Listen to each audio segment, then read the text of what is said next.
Welcome to Babylon City, the hub of the ancient world. Never before or after has there been a city like this. The Bible calls it the glory of kingdoms, the beauty of the Chaldees' excellency. On entering this city, Daniel and his companions were immediately placed in the Babylonian education system. In 603 BC, their third year, they completed their education, and in the same year entered the service of the king.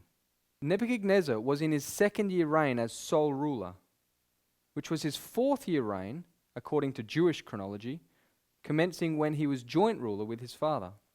Events occurred that severely tested the integrity of these youthful Hebrews and proved to an idolatrous nation the power and faithfulness of God. And in the second year of the reign of Nebuchadnezzar, Nebuchadnezzar dreamed dreams, wherewith his spirit was troubled, and his sleep brake from him. This remarkable dream made a deep impression upon the mind of Nebuchadnezzar, but he found it impossible to recall the particulars. History tells us why this was such a problem for the king. In Mesopotamia, the king was viewed as the cultic mediator between God and man. As head of all the priests of the country, he had important cultic functions at the New Year's festival. The king may be the recipient of a direct revelation of the will of a god. In Mesopotamia, the duty of the king to ascertain the will of the gods was more strongly emphasized. A directive of the gods could result from omens, dreams, or reading the entrails of offerings. All major undertakings of the king were dependent on directives of the god, who was to be consulted in advance. So forgetting the dream was like forgetting a direct revelation from God about future events. And that's exactly what it was. Then the king commanded to call the magicians and the astrologers and the sorcerers and the Chaldeans, for to show the king his dreams. So they came and stood before the king. The king called for all the spiritualistic groups in Babylon, but not for Daniel and his friends. Why? Because they did not belong to such classes of people.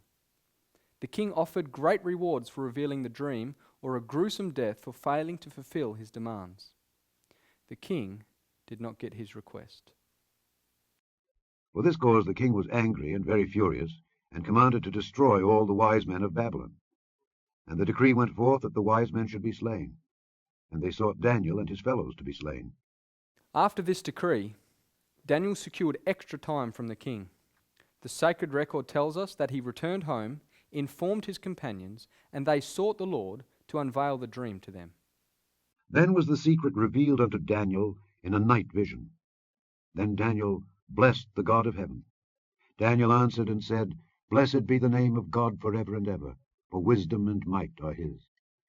One thing that Daniel realized in this dream that we also need to realize is that God is the ruling power in the affairs of this world. He sets up kings and removes kings to fulfill his own purpose. Daniel had utmost confidence in what God had shown him. He didn't go to the king asking, Is this your dream? Instead, he gave God thanks for showing him the king's matter. Then Arioch brought in Daniel before the king in haste, and said thus unto him, I have found a man of the captives of Judah that will make known unto the king the interpretation. Daniel declares plainly to King Nebuchadnezzar that the source of all wisdom, knowledge, and understanding of future events doesn't come from him, but comes from the God of heaven, and that the purpose of God in giving him this dream was to reveal what shall be in the latter days. Daniel then related the dream. Thou, O king, sawest, and behold, a great image. This great image, whose brightness was excellent, stood before thee, and the form thereof was terrible. This image's head was of fine gold, his breast and his arms of silver, his belly and his thighs of brass, his legs of iron, his feet part of iron, and part of clay. Thou sawest, till that a stone was cut out without hands, which smote the image upon his feet that were of iron and clay, and brake them to pieces. Then was the iron, the clay, the brass, the silver, and the gold broken to pieces together, and became like the chaff of the summer threshing floors, and the wind carried them away, that no place was found for them. And the stone that smote the image became a great mountain, and filled the whole earth.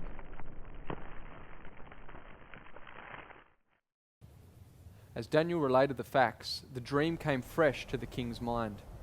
Nebuchadnezzar was an idolater. Therefore, this image was an object which at once commanded his attention and respect.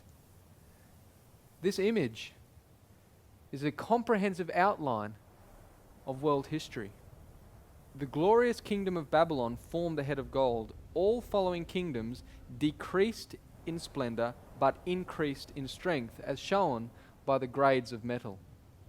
First gold, then silver, brass, and iron.